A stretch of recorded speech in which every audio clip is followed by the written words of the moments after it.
Today we're going to be focusing on how to create the perfect French manicure using plate M052. French is nobody's favorite. Techs do not like French. French is just notoriously difficult. So this plate makes your life a breeze, whether you're a nail tech or just someone at home. And if you're working with this plate, I highly recommend using the monocle stamper. This will make stamping French a million times easier. And now for all those little areas that maybe it wasn't as perfect as I wanted, you can just go ahead and fill that in. And we're just gonna go ahead and remove her cuticle tape.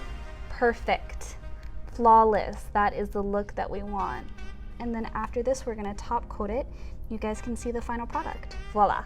So now let's go for the big reveal. I will be very honest with you. This is better than French that I could freehand.